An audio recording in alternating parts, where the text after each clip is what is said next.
lama tene tene furu kitula amala subhanahu wa ta'ala dari alaka afamen ko alaka dama abina nyasi jo kono ne aduna do da fonya ne somra ni faina alaka afamen ko dama alaka ne sibati fa yatafaddal mashkura asabakum allah bismillah.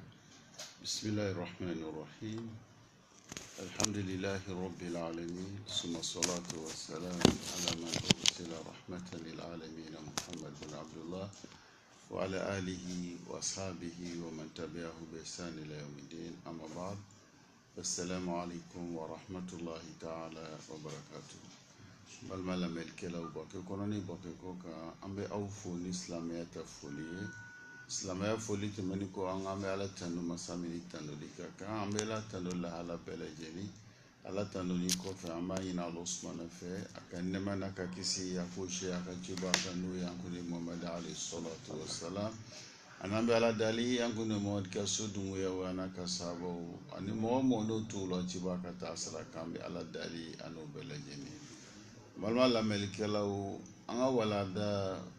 kuma kun bɛ bolila fɛn min kan walada tɛmɛni o de ye furu ɲɔgɔnmaw kumana min na ni furu kɛla furuso kɔnɔnaw baara mun kan ka kɛ an kan ka hakili to baara mun na an kun bɛ k'aw hakili lajigin o kumabaw de la an nana lɔ yɔrɔ min na o de ye hakɛ dɔw bɛ yen n'o ɲini bɛ cɛw fɛ cɛw kan ka olu kɔlɔsi kumana min na ni furu kɛla o hakɛ ye jumɛn ye ni muso kɛla e bolo 2 walima 3 walima 4 ko dɔw bɛ yen kan k'olu kɔlɔsi n'an y'o kumaba dɔw ɲɛfɔ aw ɲɛna o dɔ ye jumɛn ye e kan ka si muso ninnu fɛ yen aw kan ka su mun kɛ o tilan cogoya cɛ kan ka tilen o la o bɛ kɛ bɛnkan ye aw yɛrɛ ni ɲɔgɔn cɛ su 2 su 3 su 4 aw bɛ bɛn a la cogoya min na n'o bɛnkanw kɛra a ɲini bɛ cɛw fɛ u ka tilen o baaraw la u kana yani dɔ tɔɲɔ ngɔsɔn sariya tɛ jɛn n'o ye an ka kɔlɔsili caman kɛ ka kɛ ye muso caman tɔɲɔ ni b'o yɔrɔw la donc o ye fɛn min n'a bɛ fiɲɛ bila i ni ala cɛ an y'o ɲɛfɔ aw ɲɛna an kan ka min kɔlɔsi an bɔra o yɔrɔ la an y'a yira u la tugun k'a fɔ cɛw kan ka tilen ka kɛɲɛni kɛ musow ni ɲɔgɔn cɛ ka bɛn ko dama dama ma o ko dama dama dɔ ye jumɛn ye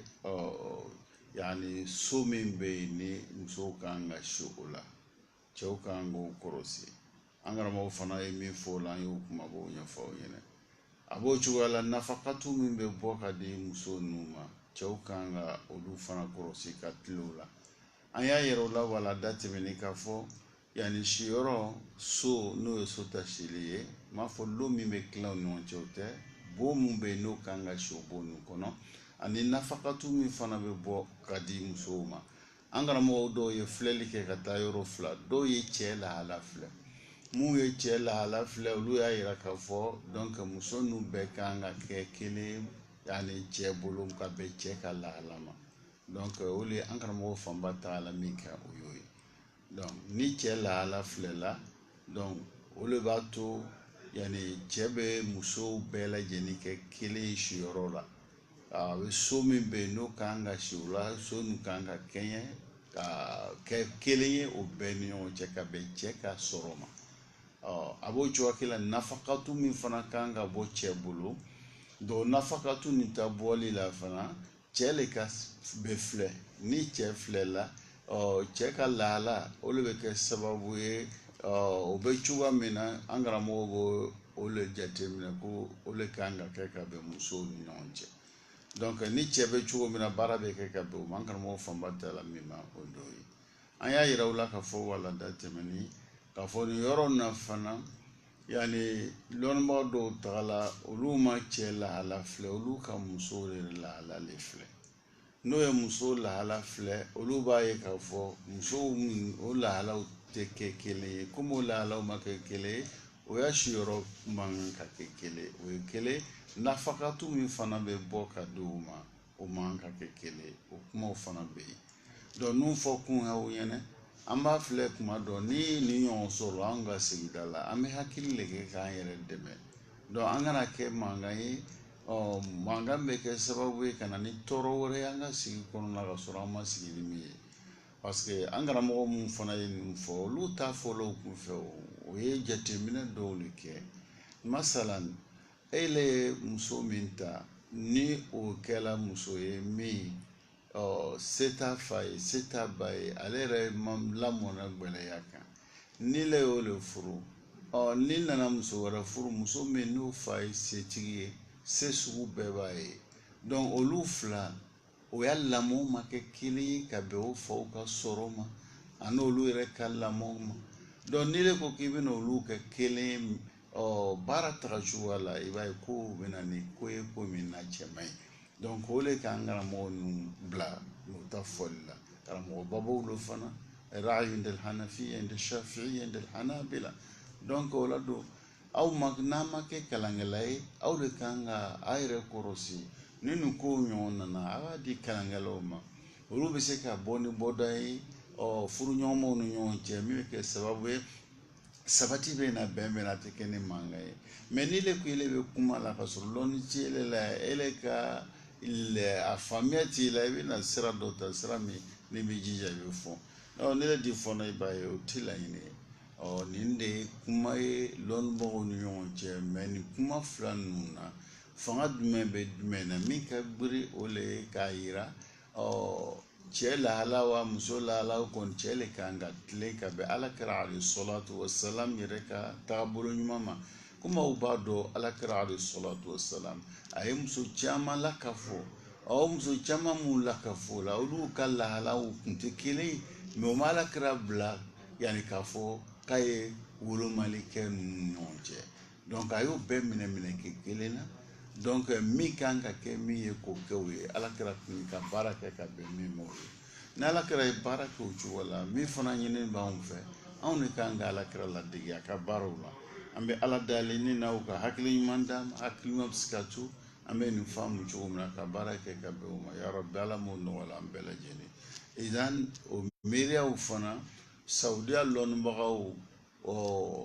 saudiya jamana bɛnna ka mɔgɔ minnu la ka fɔ olu ka sigi ni mankan mun bɛ yen diinɛ ta kitiw la o kan k'olu ɲina n'o b'a fɔ lujinatul ifta donc olu fana ye tagala o miiriya de kan ka fɔ cɛ kan ka muso bɛɛ lajɛlen kɛ kelen ye nafakatu ta bɔli la ani o siyɔrɔ ta labɛn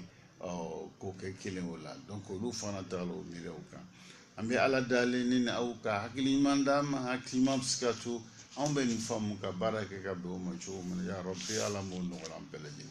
o kuma n'an bɔra o yɔrɔ la sisan an bɛna don yani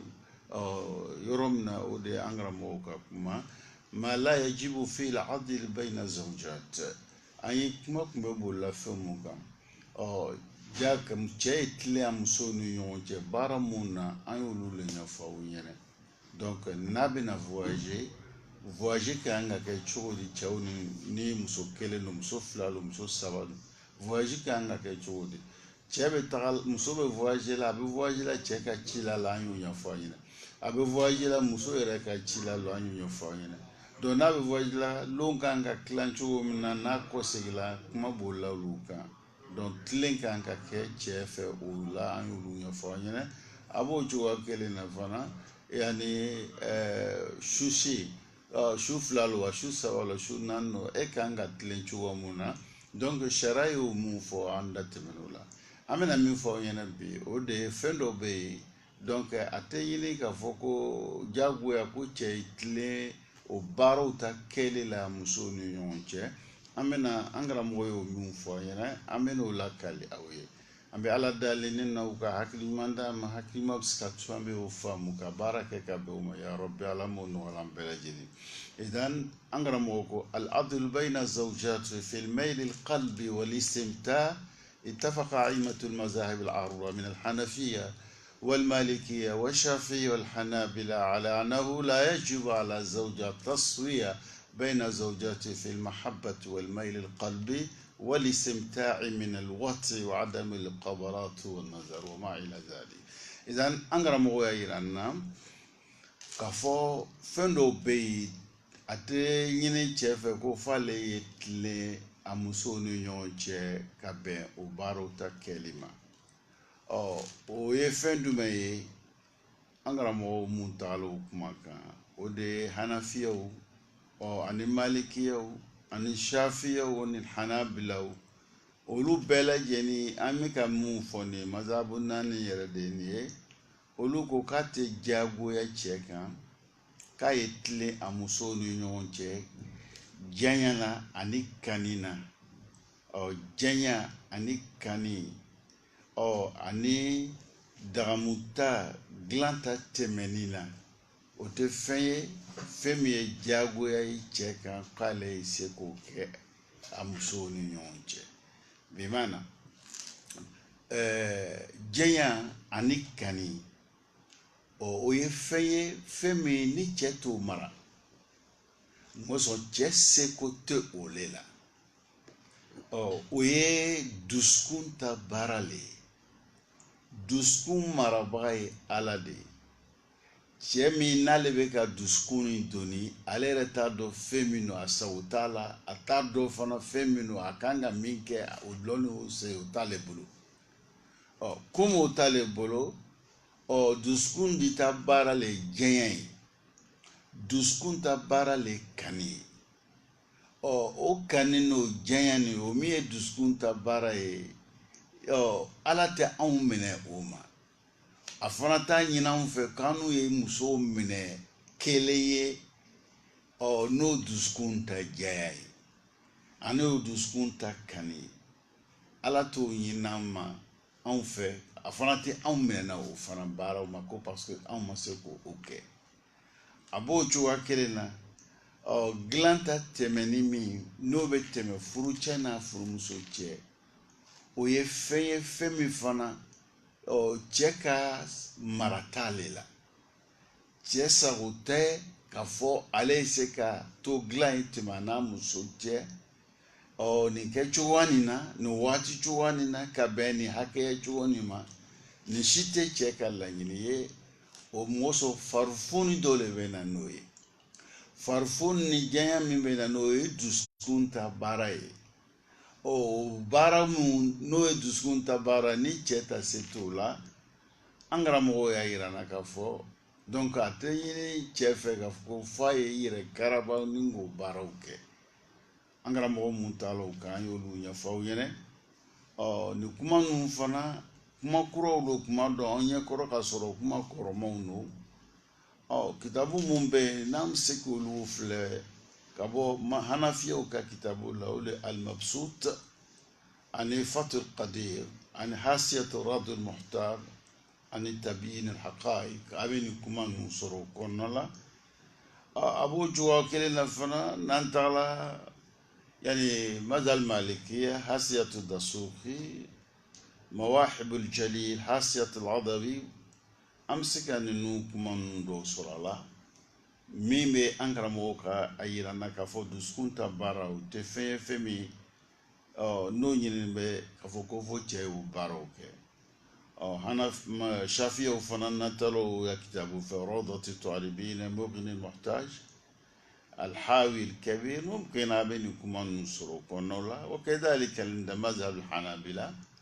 n'an taara mughni filɛ ani alqafi ani alinsaf mumkin an bɛ nin kuma ninnu sɔrɔ o kɔnɔna la donc nin ye k'a yira n'an karamɔgɔw u ye taga bɛn nin bɛnkan nin kan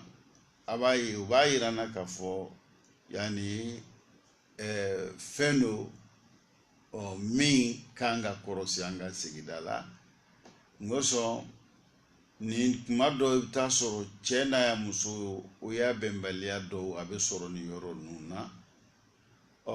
musow kuma dɔw olu t'a dɔn k'a fɔ cɛ ye adamaden de ye orobo tɛ kuma dɔw komi an bɛ se k'a fɔ a bɛ se k'a faamu cogo min na ni adamaden do a se b'a yɛrɛ ye ko dɔw la a se t'a yɛrɛ ye ko dɔw la a se b'a yɛrɛ ye ko mun na olu kɛ o ye diyagoya ye a ma a ka tilen a musow ni ɲɔgɔn cɛ olu la masalan misali bolo ma pour que an bɛ se ka yɔrɔ nin faamu muso fila le b'i bolo saba le b'i bolo olu ka kungoya ta tali balo bolo ma e bɛna min kɛ o ye e de b'o kɛ la i se d'o ye o e bɛ se ka tilen o ni ɲɔgɔn cɛ o yɔrɔw la donc parce que o bɛ e de ka mara kɔnɔ ala isedi ma semi bi bla ile bi se ko ke ka tle onu yonche meni kemele diloma me keme fla le diloma me malo churo dan ne diloma me ni safne hake ne diloma nunu beye fe e ka sebo lu konala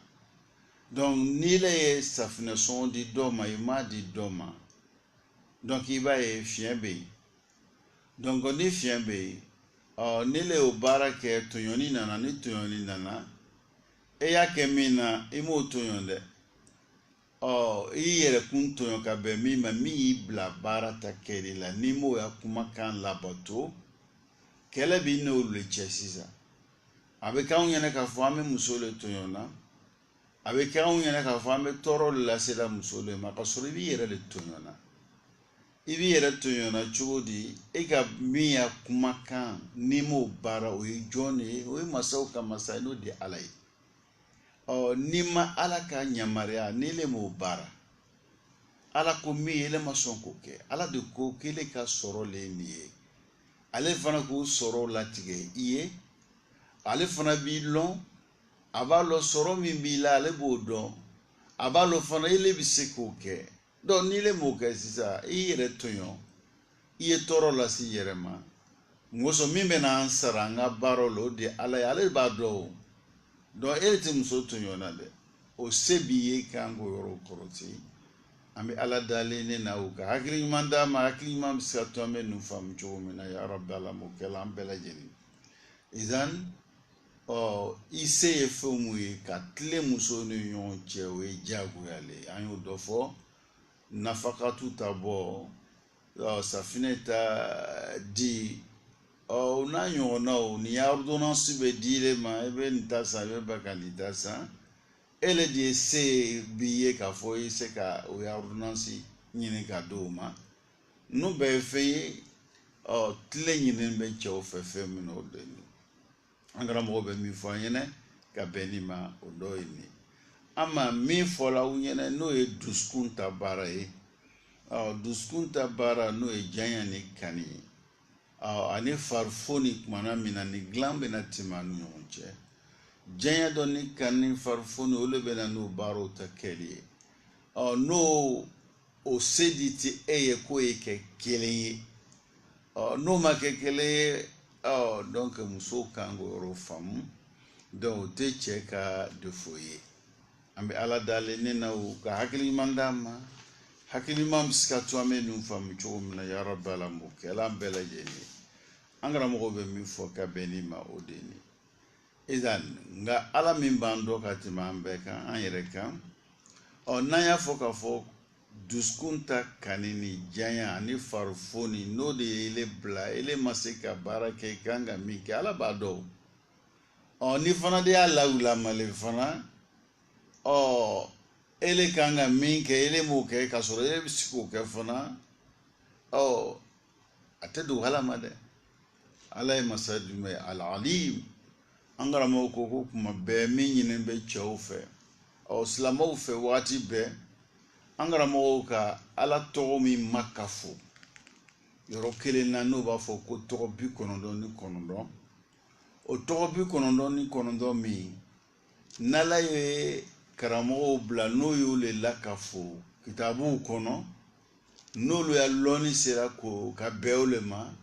nta ala to ka shani bi kondo ni kondo parce que to do be ala kara alayhi salatu wassalam yu fanyene kala ire o to loni ayo i wasawla mo fo mo yene donc ba ira na ka fo to chama ne be anu temindo mais lon mo e min tatabu ka o jatimne ka ta so mo to bi kondo ni kondo o to bi kondo ni kondo ayine ba bela jeni fe anganga hakirito to nuna ni o loka fala mangutu de oluye ala to do ala mangutu de nuye o lobi le deme kumana mina nala ya kuma do nyashinima nala ko yini keta nala ko ikana niketa ibalo ko fo alo alim Allahu basir Allahu qadir ibayila donc abalo niyake abalo aketo fana ngenia mi bla kelila alim abolo yake ka be condition même alim ala bolo ibake la kumana mena huwa basir igake ka nya fa basir anya bila donc imake ka nya fa huwa basir donc ikake shufe wa huwa basir ikake tlefe la basir anya bila yake dogola yake keneka mogobe mogote yake huwa basir donc il kan ki hakili tonne la ka fonne de ala mangutuye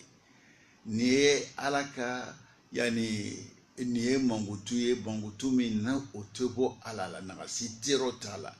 ka fa ba no yoro do wati do la talo lauti ni rele alere yani yere ba kunka mangutu bai oloni o bala ile o ye mangutuye fizatihi abo chokola basir yeli masado fana aya loni te kuma unta aya yeli te kuma unta o kuma do fiembe blaunga yeli la fo amelo na tu do ninga era de unta me fe mu yela nto ye o ye chola o kuma do ere bina lo na tire do ere tayi molu mangutu nu shite alala donc nakasi fo ite ale ka lonina abo juwala mangutu nakasi foi ta ka yeli la man nakasi ta ka lon na chuwamna nakasi fana ta ka yani yeli la donc ne foku awena au kana na mugomumbe no limania masabati no de fobo duskuna o kana banga karamo ya kumota ko karamo kota la yini toye la yini ile be se ka ise mi anyo nyafo o yene ele kanga tlinga barake ka beoma mi fana si ise te mi fana ala fana bodo ala re fana ile da ala fana ma odo am angara mo weni fo yi boloke femina ningo nyafo yene oda Allah subhanahu wa ta'ala kumaka qawluhu ta'ala walan tastati'u an ta'dilu bayna an-nisa walau harastum أي في الحب والجماع ففي الآية الدليل على عدم وجوب التسوية بينهما في الوطء والاستمتاع أنا رمو بافولا ينك بين أيانما ala ko ka on te se ka kle muso ni ɲɔgɔn cɛ n'a y'a laɲini cogo cogo k'an bɛ tilen k'an tɛ se donc tilenbaliya a bɛ kuma dɛn bɛ yɔrɔ jumɛn ma fil hub kani ani dilan tɛ tɛmɛni an karamɔgɔ y'a yira ko aya nin b'a o le yira k'a fɔ a tɛ diyagoya k'a fɔ ko cɛ ye kɛɲɛni kɛ muso ni ɲɔgɔn cɛ dilan tɛ tɛmɛni la différence bɛ so si la ani dilan tɛ tɛmɛni o fila ko kelen tɛ a bɛ diyagoya cɛ ka e ka tilen muso ni ɲɔgɔn cɛ su ta sili la o ye fɛn ye fɛn min n'o se bɛ ye i bɛ su fila kɛ nin fɛ walima su saba kɛ nin fɛ su naani kɛ nin fɛ k'o kɛ nin fana fɛ e le se o ye e kan ka tilen o la o ye diyagoya ye i kan mɛ su ta sili dilan min bɛna tɛmɛ an ni ɲɔgɔn cɛ ani jɛya min bɛ kɛ an ni ɲɔgɔn cɛ ni karisa bɛ e fɛ olu ye dusukun ta baara ye ala t'i le minɛna o baaraw tama mɛ n'i y'a lawula male min bɛ fiɲɛ bila i yɛrɛ la ka bɛn o baara ta kɛli ma an ko ala b'o dɔn ala fana ɲɛ b'i la o tɛ dogo ala ma la yakhfa alayhi shay'un fosi tɛ dogo ala ma la fi samawati wala fil ard ele yɛrɛ bɛ min kɛ o dɔrɔn tɛ dɛ san fara 7 fɛn fɛn bɛ k'o la o si dogo tɛ ala ma dugu fana fara 7 fana a kɔkana na kɔnɔna ko ko bɛ kɛ o kɔnɔ o si dogo tɛ ala ma n'o dogo tɛ ala ma o kɔrɔ de kɛ ele fana bɛ na baara min kɛ k'a ma dogo a ma donc ala b'i dɔn ka tɛmɛ yɛrɛ kan an karamɔgɔ bɛ min fɔ an ɲɛnɛ ka bɛn nin ma o ye nin an bɛ ala dali ne n'aw ka hakili ɲuman d'a ma hakili ɲuman bɛ se ka to an bɛ nin faamu cogo min na yarabi ala m'o kɛra قال ابن كثير نزلت هذه الآية في عائشة يعني أن النبي صلى الله عليه وسلم كان يحبها أكثر من غيرها أو آية من فلا ابن كثير بفلا يعني كو آية من عائشة كان نقصو على كرا عليه الصلاة والسلام كوك مي عائشة كان منو كابوكات مي أنيو وريكا دو عائشة تجنيا على كرا في وكنغا بو وكم دوريتي o janya o ye dusukun ta baara ye o janya an y'a fɔ an ɲɛna o ma alakira bali ka fɔ k'a ye tile muso ni ɲɔgɔn cɛ o minɛ cogoyaw la la o ma kɛ muso caman min tun b'a bolo a tun bɛ munumunu ninnu bɛɛ ni ɲɔgɔn cɛ cogoya kelen na mɔgɔ sɔrɔ o se b'a ye an karamɔgɔ bɛ min fɔ an ɲɛna ka bɛn ni ma o dɔ ye قال الشافعي معناه لن تستطيعوا أن تعدلوا بين النساء بما في القلوب من المحبة فلا تميلوا كل الميل في أن تتبعوا أهواءكم وأفعالكم فتذروها كالمعلقة وهي التي ليست بزوجة ولا مفارقة. إمام شافعي بافلانينا ko aya la nyine count se ka tle muso ni nyon che fena femi ba un duskuna ka be utakanima o kaungana jenge ka anyu labatu kangana oke ka muso do mne ko o ki muso e ka do den ko mo e femi o jatenite abe ka furuso kono muso ate muso ya togola afana blanite fana donc o ye fɛn min n'a cɛman ye an karamɔgɔw bɛ min fɔ an ɲɛna ka bɛn ni ma o dɔ ye an bɛ ala dali ni na u ka hakili ɲuman d'a ma hakili ɲuman bɛ se ka to an bɛ ninnu faamu cogo min na ya rabbi ala m'o kɛ la فدالت هذه الآية على أن علي تسوية بينهن فيما يقدر عليه من أفعاله an karamɔgɔ ko aya nin b'a yira n na ko a bɛ jagoya cɛ ka i ka kɛɲɛni kɛ musow ni ɲɔgɔn cɛ fɛn na i bɛ se min na ka bɛn i yɛrɛ ka baara ma i ka baara i bɛ se min na an y'o de fɔ an ɲɛna ele de bɛ se ya su ka wuli ka taa sini fɛ su fila i bɛ se o la o ka fana taa sini fana fɛ fana su fila o b'i se kɔnɔ dɛ mɛ ne si la nin fɛ fila ka taa nin ta kɛ saba ka sini fɛ fila kalo kelen yɛrɛ tɛ se dɔɔnin ma e tɛ si dɔɔnin fɛ donc olu bɛɛ ye ka baara i bɛ minɛ o ma dɛ an karamɔgɔw bɛ min fɔ an ɲɛna ka bɛn aya nin ma o de ye وليست عليه التسوية بينه فيما لا يقدر عليه من المحبة والشهوة ko a tɛ ɲini cɛ fɛ kelen i yɛrɛ jagoya ka muso kɛ kelen ye diɲɛ na ani lawa min n'o le bɛna bɔ e la ni ka se ka kɛ sababu ye ka dilan mun bɛ tɛmɛ an ni ɲɔgɔn cɛ o t'i ka mara kɔnɔ n'o t'i ka mara kɔnɔ donc ala t'i minɛ o ma dɛ n'ala t'i minɛ o ma o kuma ni muso ko k'a bɛ cɛ fana minɛ o ma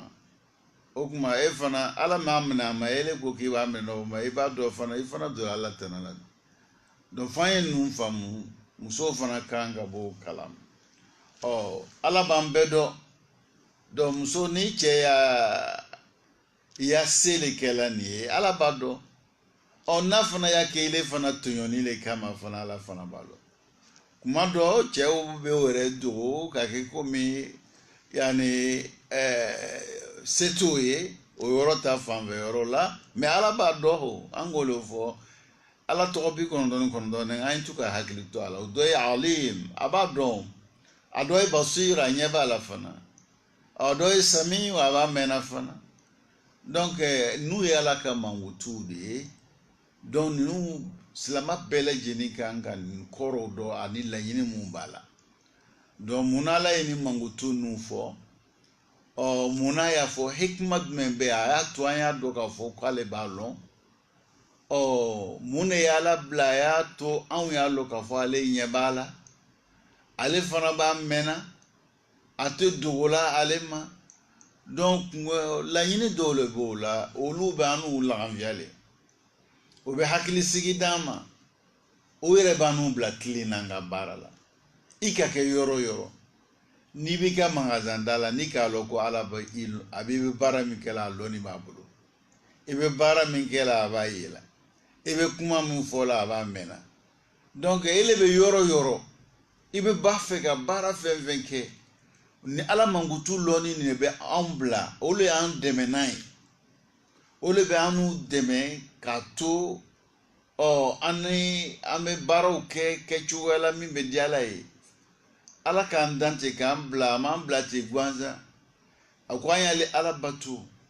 o bato fana an b'o kɛla yɔrɔ jumɛn an b'o kɛla ɲɛnɛmaya nin de kɔnɔ o fo ka fɛn dɔ d'a ma min bɛ n'o recharger ni ka appareil san sisan donc carte de recharge i b'o le don a la ka crédit don a la n'o bɛ se k'a to ile bɛ kuma tere kelen lɔgɔkun kelen kalo kelen san kelen donc a bɛ changer ten o changer ne b'a to i ya baara bɛ se ka ɲa i ya kuma ɲɔgɔnya i ni mɔgɔw cɛ o bɛ se ka ɲa parce que i bɛ na recharge min don a la olu b'ile dɛmɛ ile ka laɲiniw bɛ ɲa i bɛ fɛ ka kuma min fɛ Buwakɛya walima Côte d'Ivoire walima farafinna ya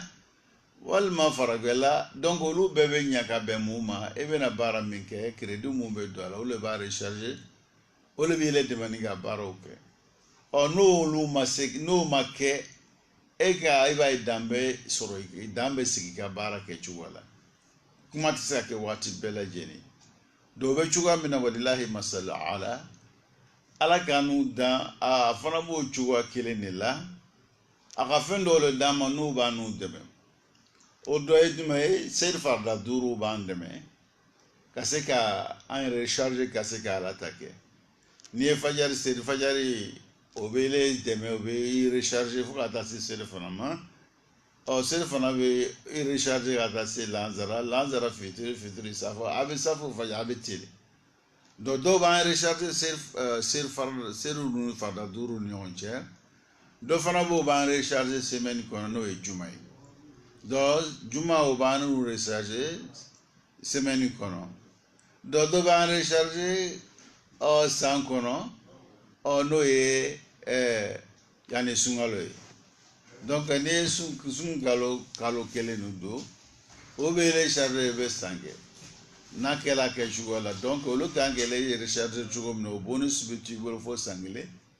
a b'o cogo la dɔ bɛ yen o bɛ recharger fo si n'o ye hiji ye donc baaraw bɛ o cogow de la ala fana ka nin baaraw kɛ o cogo la n'o bɛ kɛ sababu ye ni ka n'u dɛmɛ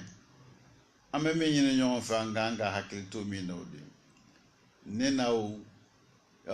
an lamɛnnikɛlaw an n'anw yɛrɛ fɛn mun ɲinini b'anw fɛ o de ye ninnu ye anw de kan ka mun kɛ ka baara le kɛ baara min bɛ se ka kɛ sababu ye min bɛ anw dɛmɛ an se ka ala ta kɛ n'i le ka baara le kɛ baara min bɛ kɛ sababu ye k'i yɛrɛ ma jɛn ala ta kɛli ma o tɔɔrɔ bɛ kɔ segi ile yɛrɛ le ma donc an y'a yira o la k'a fɔ dilan tɛ tɛmɛni ni o ye baara ye dusukun o bɛ bɔ dusukun de la sahawa fana lawa ye dusukun o bɛɛ lajɛlen ye o mara tɛ cɛ bolo mais kuma dɔ i bɛ se ka baara dɔ kɛ min bɛ fiɲɛ bila o la min bɛ kɛ ele yɛrɛ bali e tɛ se k'o baaraw kɛ o bɛ bɔ i yɛrɛ la n'i y'a lawulama k'o le kɛ muso i bɛ fɛ ka muso tɔɲɔ muso i bɛ fɛ k'i yɛrɛ dogo muso ma donc ala b'a dɔn ala fana ɲɛ b'a la donc a tɛ dogo a ma donc fo cɛw ye b'o le kalama fana n'an ye fɛn fɛn kɛ tɔɲɔli bolo ma a lɔnni no da a tɛ dogo la o yani i dogokun an bɛ dogo la jɔn de ma ele bɛ dogo la min ma o tɛ na ile sara i fa tɛ n'i sara ye a baara la i ba tɛ n'i sara a baara la i kɔrɔ tɛ n'i sara a baara la e yɛrɛ muso min n'i bɛ dogo la ma a fana tɛ n'i sara walima muso cɛ fana tɛ n'i sara i bɛ dogo la i cɛ min ma mais jɔn de y'an sarabaga ye ala donc ale de ko an bɛ fɛn fɛn kɛra a tɛ dogo o tuma a ye dogokun sisan donc an ye ko bila kɛnɛ kan i bɛ an bɛ lafiya an bɛ ala dalen n'o ka hakili ɲuman d'an ma hakili ɲuman bɛ se ka to an bɛ ninnu faamu balimaw i bɛ se min na o kɛ i tɛ se min na a yira n tɛ se ka nin kɛ i se ye min ye o yira an ye janfaw dabila an ye tɔɲɔniw dabila e bɛ tɔɲɔli kɛla ko min na a tɛna dogo i bɔ dɔ le k'i le bila k'i y'a kɛ tan i kana kɛ tan o le bɛ n'i le sara ele ya ko di fana tɛ dogo la e dogokun k'a kɛ i b'i yɛrɛ tɔɲɔ la le o ye yɛrɛkun tɔɲɔ k'i yɛrɛkun sɛgɛn k'i yɛrɛ bila baara la baara min n'a tɔɔrɔ bɛ s'i le yɛrɛ ma yawma tubla sarair ko bɛɛ bɛna bila kɛnɛ kan i bɛ fɛn fɛn fɔ la an bɛ fɛn fɛn kɛ la ala a lɔnni bɛ ala bolo ala bɛ ka mɛlɛkɛw bila o bɛ k'a sɛbɛn donc ele yɛrɛ farisogo fana kelen na ala ka se dɔw ma olu bɛna seereya ya kɛta kan i bɛ baara kɛla dugukolo min kan fana o dugukolo bɛna ka na seereya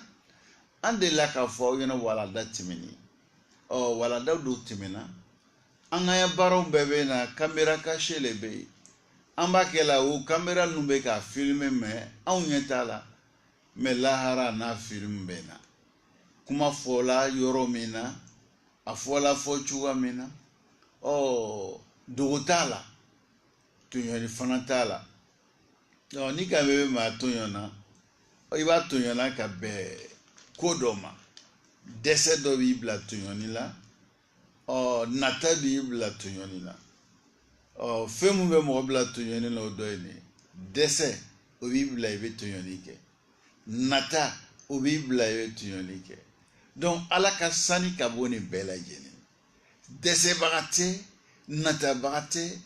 bon ele kan k'o masaw lɔ kabi a y'a mankutu ma an dɛmɛna n'o ye an k'o de fɔ an y'a recharge fɛn dɔ le ala tɔgɔ 99 an ɲini bɛ silama bɛɛ lajɛlen fɛ k'i jija ka ala tɔgɔ 99 i k'a ɲɛɲini k'a lɔ a ɲɛɲini k'a lɔ m'a fɔ i y'a durusili bɛ yen lɔnni bɛ yen n'i y'a durusi tigɛ ka sɔrɔ e m'a lɔ hali n'i bɛ nafa sɔrɔ la o nafa tɛ komi i ka a lɔn a kɔrɔ le ye nin ye laɲini ne b'a na a bɛ nin ne yira la o lɔn dɛ o ye jagoya an bɛɛ lajɛlen kɛ mɛ masalan n'an ko sisan Côte d'Ivoire min an b'a kɔnɔ ko o dugu o dɔ ye Buwake e ka Buwake tɔgɔ lɔn ka Abidjan tɔgɔ lɔn ka Yamoussoukro tɔgɔ lɔn a b'i dɛmɛ yɔrɔ dɔ la mɛ ka lɔn ne Buwake ye ni n donna Buwake kɔnɔ n kan ka tɛmɛ yan yɔrɔ de la n mako bɛ yɔrɔ mun na o yɔrɔw bɛ sɔrɔ sira ninnu fɔlen nin ye ne yɛrɛ bɛ quartier min na o quartier tɔgɔ ye nin ye n kan ka tɛmɛ yɔrɔ min na ni ka se ka se o quartier ma o de ye nin ye ni le m'olu la i b'a ye i bɛ mɛn munumunu na dɛ i bɛ mɛn munumunu na donc laɲini tɛ durusili dɔrɔn ye laɲini ye y'a dɔn de donc an karamɔgɔw b'o de fɔ la an ɲɛna ko laɲini tɛ ala tɔgɔ 99 k'i y'a durusi ko o tɛ laɲini ye hali n'i y'o kɛ i bɛ nafa dɔ sɔrɔ o la mɛ o nafa ni a yɛrɛ lɔn ani laɲini min b'a la ani kun min kosɔn ala ka tɔgɔ 99 ni a lɔnni di adamadenw ma an se k'a lɔn ala y'o kɛ ka bɛn lɔnni min ma fo an y'o de lɔn o le b'an dɛmɛ o le an ya carte de recherche dɔ ye sun b'an dɛmɛna cogo min na seriw b'an dɛmɛna cogo min na ala tɔgɔ 99 fana b'an recharge o cogoya la komi an ye misali min fɔ an ɲɛna n'i bɛ ya magasin na n'i k'a lɔn ko alahu alim ko a b'a lɔn i bɛ ko min kɛla a b'a lɔn na donc ni le bɛ fɛ ka i ya marchandise cɛjugu ni yɛlɛ ɲuman ɲagamu ɲɔgɔn na i k'a lɔn ko ala b'a lɔn na i k'a lɔn ko ala b'a ye la ale de b'i sara la ale ko k'i kana kɛ ni di y'a kɛ a b'a ye la a b'a lɔn na o lɔn ni e fɛ o b'i de bali i tɛ sɔn ka kɛ i tɛ sɔn ka kɛ mɛ ni ka yan ninnu b'a kɛ la mɛ an ye magasinw na an b'an ye sow kɔnɔ an b'an ye forow la ku baarakɛlaw kaba baarakɛlaw malo baarakɛlaw bolola baara fɛn fɛn sa ka taa se nɛgɛ baarakɛlaw a bɛɛ tilen ka dɔgɔ a baara daw la tilen ka dɔgɔ an bɛ yɔrɔ yɔrɔ bi hali an ka kalankɛyɔrɔw la anw yɛrɛ fɛ min b'i ka walagada mun bɛ d'i ma k'e kan ka kɛ tile kɔnɔ semaine kɔnɔ a kɛ a ka ɲa a n'a kɛ n'a ma ɲa e kan ka kɛ cogoya min na nin lɔnni a si dogo tɛ ala ma dɛ ala bɛ nin bɛɛ lɔn a fana b'a bɛɛ ye la a fana b'a bɛɛ mɛnna donc ale de bɛna an bɛɛ fana sara tugun n badenw n'a sɔrɔ an b'a kɛla sara t'a la n'an b'a kɛla ele bɛ dogo la min na n'o le bɛ n'i sara n'o min ye o kɔrɔ de ye k'i a tɛna se k'i sara i b'a yɛlɛ i kisila ma ame dogo ka ya fo nyamu ame dogo la mo lutina lo donc mo adi danti tolu ye olu ma fo kele kanake ala le ko ki kanake donc sarabe ala de burumado amayin ala fenina o ka hakli mandama hakli mam ska to amenu fam jomna ya rabb alamu kelam belajin قال شيخ الإسلام في الفتاوى الكبرى يجب عليه العدل بين زوجتين باتفاق المسلمين لكن إن كان يحبها أكثر ويتاها أكثر فهذا لا حرج عليه فيه وفيه أنزل الله تعالى ولن تستطيعوا أن تعدلوا بين النساء ولو حرصتم أي في الحب والجماع أنغرمو بمن فلان نو الشيخ الإسلام ابن تيمية أيافا كتابنا نو الفتاوى الكبرى دون أيكما من فوق أولاوديني أكو يعني ko abe jagoya cɛw kan u ka tilew musow ni ɲɔgɔn cɛ k'o ye jagoya ye nka kanni taabolo ma ani dilan ta tɛmɛni min bɛ kɛ o ni ɲɔgɔn cɛ o bolo ma yani ko yani foyi tɛ cɛw kan ni o y'a se ma kɛ kelen ye o baaraw la ko ala tɛ an minɛna o ma n'o de ye dusukun ta baara min n'an y'o fɔ o le kani ani farifoni kan ni farifoni bɛɛ lajɛlen ye dusukun ta baara ye ala tɛ an minɛna min ma o don an bɛ ala dali ne na o ka hakili ɲuman d'a ma hakili ɲuman bɛ se ka to an bɛ nin faamu cogo min na yɔrɔ b'a la m'o kɛ la n bɛ na an karamɔgɔ bɛ min fɔ an ɲɛna ko cɛw kan ka hakili to yɛrɛ u ka baara kɛ u ka bɛn o sew ma o se ye min ye o k'o kɛ mais n'o se tɛ min ala t'o minɛ o ma n'o fana ye o yɛrɛ dogo o dogo o kɔni bɛ dogo musow ma k'a tɔɲɔ mais ala min ko k'o kana dogo ala a tɛ dogo o ma dɛ donc foyi hakili t'o la an bɛ ala dali ne na o ka hakili ɲuman d'a ma hakili ɲuman bɛ se ka to an bɛ nin faamu cogo min na ya rabbi ala m'o kɛ la an bɛɛ lajɛlen donc an karamɔgɔw bɛ min fɔ la nin kuma nin na an bɛ k'olu de lakale aw ye pour que an y'a faamu ya donc nin yɔrɔ nin na kuma dɔ musow bɛ yani cɛw o bɛ kɛ sababu ye cɛw bɛ baara mun kɛ olu t'a dɔn k'a fɔ kuma dɔ cɛ ka se tɛ bon o baara mun de bɛ kɛla muso la a bɛ tɔɔrɔ lase a dɔw ma o tɔɔrɔ ninnu dɔw bɛ sabari dɔw fana tɛ sabari min ma se ka sabari ale b'a kunbɛn ni kunbɛn cogo ye min bɛ kɛ sababu ye ka mankan kɛ furuso kɔnɔna la donc f'an ye ninnu de faamu donc ni cɛ se lo a ma kɛ a bɛ cɛ ni ala cɛ a ye muso tɔɲɔ ala de b'a sara o la mais o ye fɛn lɔnni min don cɛ muso t'a dɔn o mais a lɔnni bɛ cɛ yɛrɛ ale ye min y'a kɛ ale b'a dɔn fɛn min y'a bila kɛli la mais ala fana b'a dɔn fana n'ale se lo n'a se tɛ ala b'a dɔn a ma dogo ala ma donc muso a di dogoni bɛ e ma fɛn min dogoni bɛ ele ma ele ko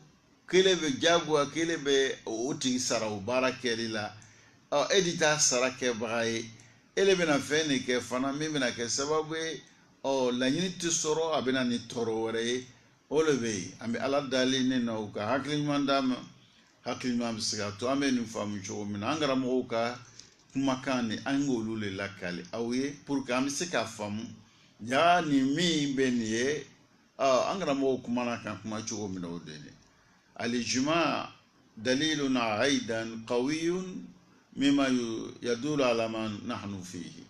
أنغرموكا بنكان فنا أو يدلو من فنا بمنا مكا من يفو أو ينه أنغرموكا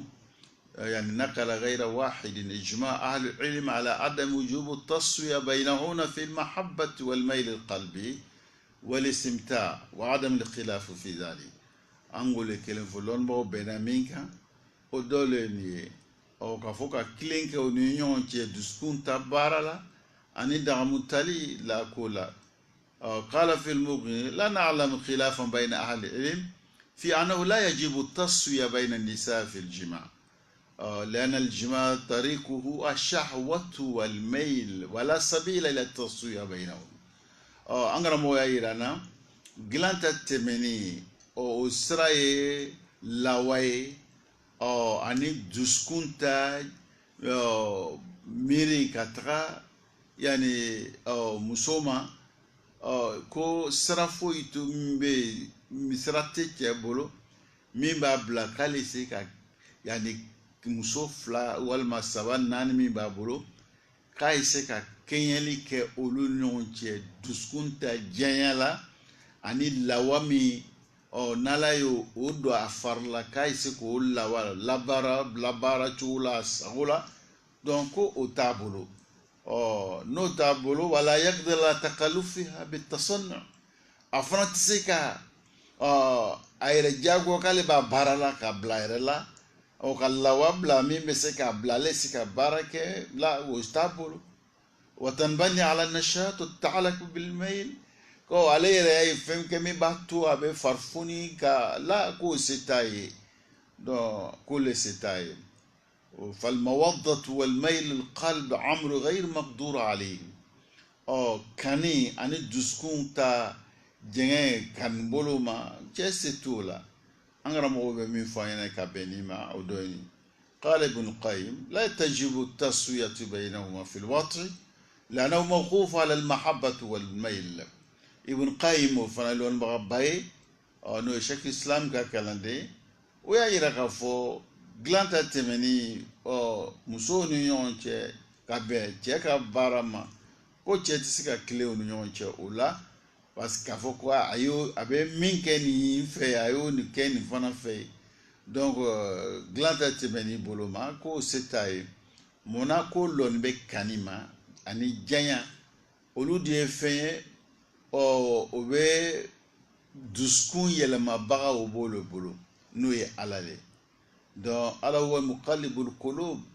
donc dusukun yɛlɛmalibaga o le ye cɛ yɛrɛ dusukun ye fɛn min ye o t'ale bolo donc lɔnni min bɛ dusukun na o t'ale bolo donc dusukun kan ka baara min kɛ fana o lɔnni t'a bolo fana se t'a la an karamɔgɔ bɛ min fɔ an ɲɛna ka bɛn ni ma o don an bɛ ala dali ne n'aw ka hakili ɲuman d'a ma hakili ɲuman min bɛ an to an bɛ an hakili to ninnu na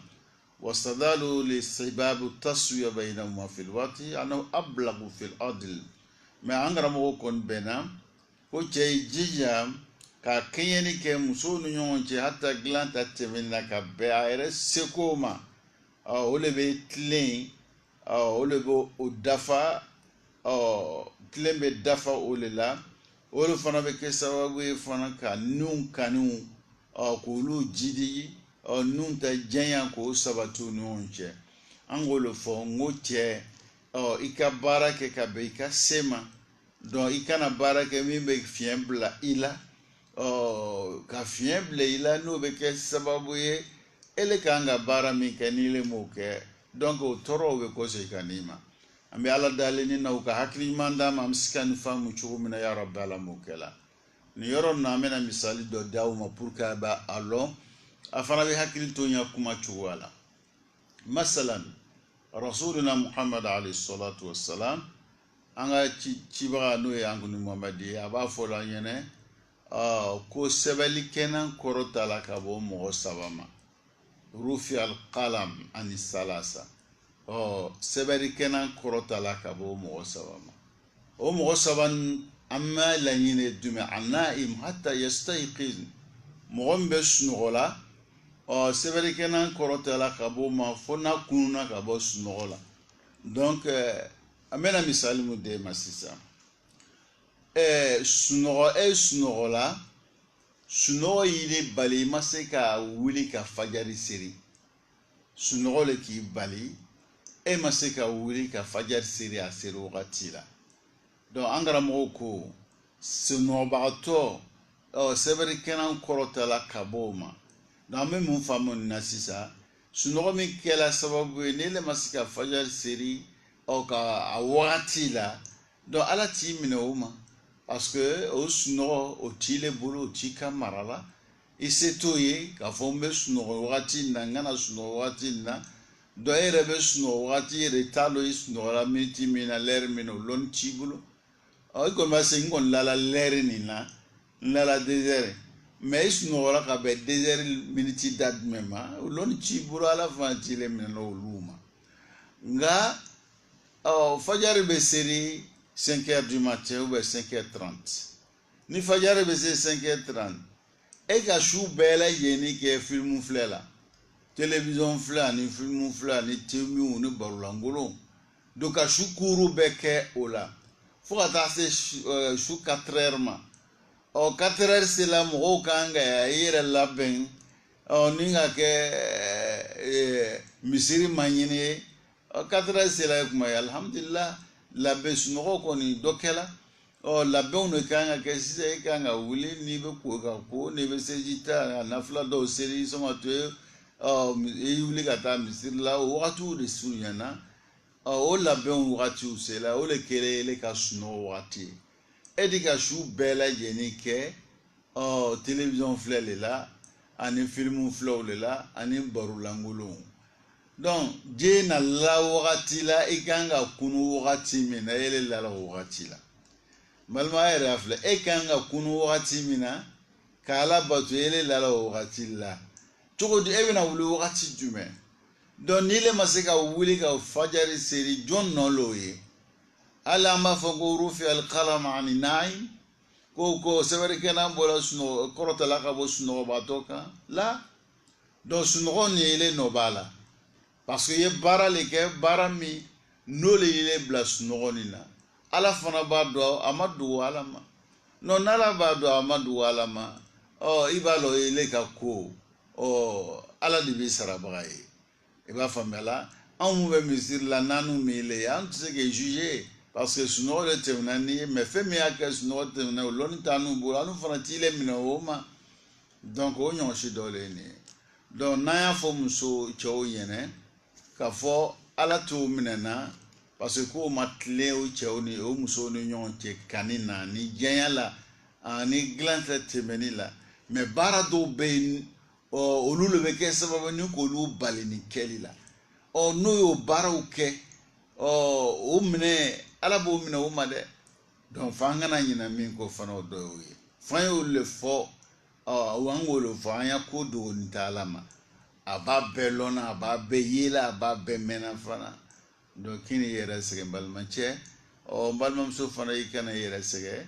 an y'a to sara kɛbaga an y'a to yan an sara an ta fɔtaw la an y'a to yan sara an ta kɛtaw la an y'an jija an kana to an ka sara a ye bɔ an ni ɲɔgɔn cɛ parce que ala de b'a lɔ ale bɛ nin le sara ni sara min ye n'o bɛ diya i ye n'o b'i nafa ala de b'o lɔ ala k'i le dan e le sabarila ale kama i ka to yen ale kama i ka kɛ ale kama ale kan fana bɛ n'i sara a b'a lɔ sara min b'i nafa ale b'o lɔ sara min b'i nafa a b'o lɔ ale kan k'i sara ni fɛn min ye fana a b'o lɔ n kan ka karisa sara nin de la nin de bɛ karisa nafa ala b'o dɔn donc ale min b'o dɔn n'an ka to ale bolo n balima ne ɲɛna k'o de cɛ ka ɲi an bɛɛ ma dɛ mais n'an yɛrɛ ko sisan an yɛrɛ b'an yɛrɛ sara kuma dɔ i bɛ sara dɔ min na a t'i nafa kuma dɔ i bɛ sara dɔ min na a bɛ kɛ tɔɔrɔ ye ile yɛrɛ ma mɔgɔ sɔrɔ i ka sara min minɛ i bɛ tɔɔrɔ sɔrɔ a la komi an b'o yɛlɛ cogo dɔ la waati dɔw la donc kuma dɔ sara dɔ bɛ na d'i ma e b'a minɛ mais sara nin bɛ tila ka kɛ tɔɔrɔ y'i bolo mɔgɔ sɔrɔ min y'i sara a la ale t'a dɔn a min b'i le nafa t'o dɔn n bɛ nin di karisa ma a bɛna kɛ ɲumanya bolo wa walima a bɛna kɛ sababu ye ka tɔɔrɔ wɛrɛ lase a ma o lɔnni t'a bolo ale de b'i le sara la ni k'i ya sara t'o ma mɛ n balimaw i b'a ye fiɲɛ bɛ i ka baara la olu bɛ sɔn a b'i sara ko min na i ka hakɛ min b'a bolo o y'a danna ko ye mɛ nin ɲɔgɔn su ninnu na o sara t'ale bolo o bɛ ala min bolo an ye sara to ala bolo an bɛ ala dali ne na o ka hakili ɲuman d'a ma hakili ɲuman bɛ se ka to an bɛ ninnu faamu cogo min na ka baara kɛ ka bɛn o ma ya rabbi ala m'o kɛla ni na o bɛɛ lajɛlen yani ninnu tun ye yani waladaw ye walada mun b'a ɲini an fɛ an k'an ka hakili to baara mun n'an ka sigida la ni k'o baaraw kɛ o dɔw le ni kama zakara ba'dul fuqaha aidan annahu la yanbaghi an yatruka jima'uha mutlaqan lana jima'uha wajibun diyanatan annahu haqquhu wa haqquha angara mo ko ni be famuya ni ko fe ko anyini be chefe amen be fo angana banga muso ye ko to ko la nga kuma min fo ngo ala bando anye ban fana na angan ko le korosi قال الإمام أحمد في الجماع لا ينبغي أن يدعه عمدا يبكى نفسه لتلك الليلة والليلة ولأن عفافها واجب عليه إمام أحمد باير لانا ko anyinin be muso chawfe kana muso ye ko tui kana tui ka ngoso aben tashu tui buka ise ka lanvia ni tashu ni o ka ala bado donc même fola nyene aya loka fo e muso kan ka e che kan gi yere latanga chuwa mina o e jagwe ma chuwa muso fana kan ga yere latanga o te o fana jagwe ano e nye jagwe donc angana dokana ke sababu ni ga toro do la se doma donc nous ye kode anganga haklito muna nene au do nala sonama nu ye anga furuso konona al muashara yani furu kela walima kela furuso anga si chowo muna furuso kono baramu kanga ke o kuma bawleni ambe ala dali anya o fitini mi lasiyawuma o famia no bara ko no ma ya rabbi ala mo kela wala dabi chachi dondoni donc nala sonama wati nata donc an sigila furuso kono ni toro waro muna na ye chefe walna muso fe an kan o toro jiran ɲɔgɔn cɛ cogo min na wala da tɛmɛni bɛ nataw na ala sɔnna an bɛna baro kɛ o le kan n'a bɛ f'o ma anushoz cɛ ka kɔrɔta muso ka kɔrɔta a cɛ kan cɛ ka kɔrɔta muso kan muso ka kɔrɔta a cɛ kan ka bɛn yamaruya mun kan ka kɛ o ka sigi so kɔnɔna la n'olu kɛ sababu ye ko kumu ɲɔgɔn kɔrɔ o kan ka minɛ cogo min na donc an bɛna aw hakili di aw ma nin na nin bɛɛ fɔ kun y'aw ɲɛna y'a lɔ an ka silamɛya a ye kumana fɛn bɛɛ kan a ye fɛn bɛɛ fɔ tɔɔrɔ bɛ anw yɛrɛ la an ka makodonya baliya an ka diinɛ ta laɲini na donc a bɛ waati kama inshallah aw harijɛgɛ kɛla min ye sɔgɔmada na o de nin ye k'an bɛ waati wɛrɛ hada wassalamu alaikum wa rahmatullahi ta'ala wa barakatuh. وعليكم السلام ورحمة الله وبركاته. الحمد لله رب العالمين. أما كرم وجف والمدير اسماعيل سيسي أكا لكين الأولى وما لا داري كان يفرنو فاقوم بكلمة على موكلا على كا أفهم الكلمة على قدامة أما يبقى سيوا بلدين فولا كأوليتا بلدين فو في فيلم مع الله سيسا أما أفريقيا سا قطرين كم FM أو نبر ما شريت النوع سيسا سمار مصاري تكنيكا الحي سلسل بيا منك والسلام عليكم ورحمة الله وبركاته.